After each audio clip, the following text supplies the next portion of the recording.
ni Vice President Inday Sara Duterte doon sa The Hague sa kanyang latest interview.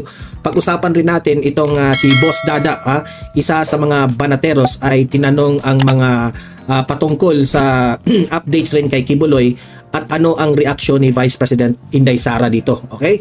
At ito, matindi itong isang reporter ng SMNI, I think SMNI yung nagtatanong na ano ang masasabi mo, Madam Vice President, na si Bongbong Marcos ay imbitado sa Amerika. Ang sabi ni VP Sara, nasaan yung letter? Pruweba na ikaw ay in-invite ni Trump sa Amerika. Ala! Good luck! Okay. At heto, nabanggit rin ni VP Sara na pinag-usapan nila ni former President Duterte sa loob ng kulungan niya ang the possible na merong tatakbo sa mga Marcos. At sinabi ni VP Sara, never again to Marcos. At pinipredict na ni VP Sara na ever since ang mga Marcos wala nang future sa politika. At yun rin ang naging analysis natin, di ba? So yun po ang mga pag-uusapan natin ngayon. Kasi mga matitindi po itong mga sinasagot na issue ni VP Sara dito sa kanyang latest interview. Okay? So yan, pakinggan natin yan at i-react natin yan. Pero bago ang lahat, help me po muna na i-like at saka i-share itong video na ito para kakalat ito sa taong bayan. Okay? Mahalaga like and share. Okay, ready? Sabay-sabay mo tayong mag-like and share. 1, 2, 3, go! Ayan, naka-like and share na ba? And sa mga bago pa lang dito sa aking channel sa Don Mar TV, mag-subscribe na po kayo kung first time nyo itong napanood, no? Para lagi kayong updated sa ating mga balita. Okay, so ayan, rekta na tayo dito sa interview ni VP Sara at ating i-react ito. VP Sara, pasok! Hindi ko nabalita sa kanya kasi ngayon ko lang nalaman na na-deny ang motion for bail ni Pastor Apollo Kibuloy. Pero nabanggit namin kanina, napag-usapan namin kanina si Pastor Apollo Kibuloy. Pero as usual, yung kwentuhan namin tulad ng buhok ni Trillanes ay sabi niya na pareho daw sila ng palad ni Pastor Kibuloy, pareho daw sila ng kapalaran. Tapos sabi niya, sana pala hindi na lang kami naging magkaibigan, baka pa hindi kami kasi same year sila na kulong, di ba? Ni Pastor at si Tatay Digong, at magkaibigan pa yan silang dalawa. Who would ever expect na sabay silang makulong dahil dito sa administrasyong Marcos na ito? Napunta sa detention.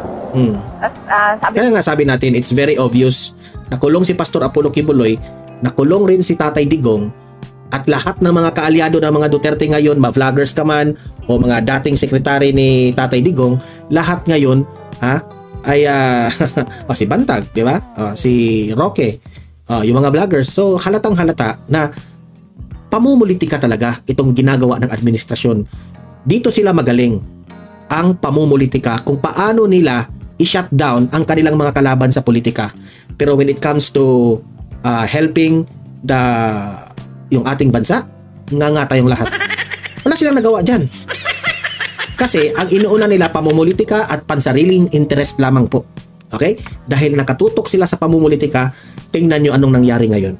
Pagsak ang ating bansa dahil sa kanilang pamumuno. Wala namang kinalaman yung nagtawanan kami, sabi ko wala namang kinalaman yung mga guhit nyo sa palad sa inyong sa mga pangyayari ngayon. Sabi ko sa kanya, politika lahat yan.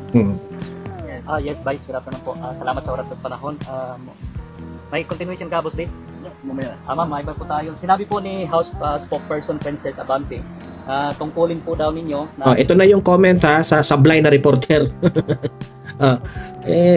Sasagutin nito ni VP Sara. Makinig sa State of the Nation address ni BBM. Sabi niya po ay handa ang Kamara, ay welcome kayo sakaling dadalo kayo sa SONA. Your comment on this, ma'am.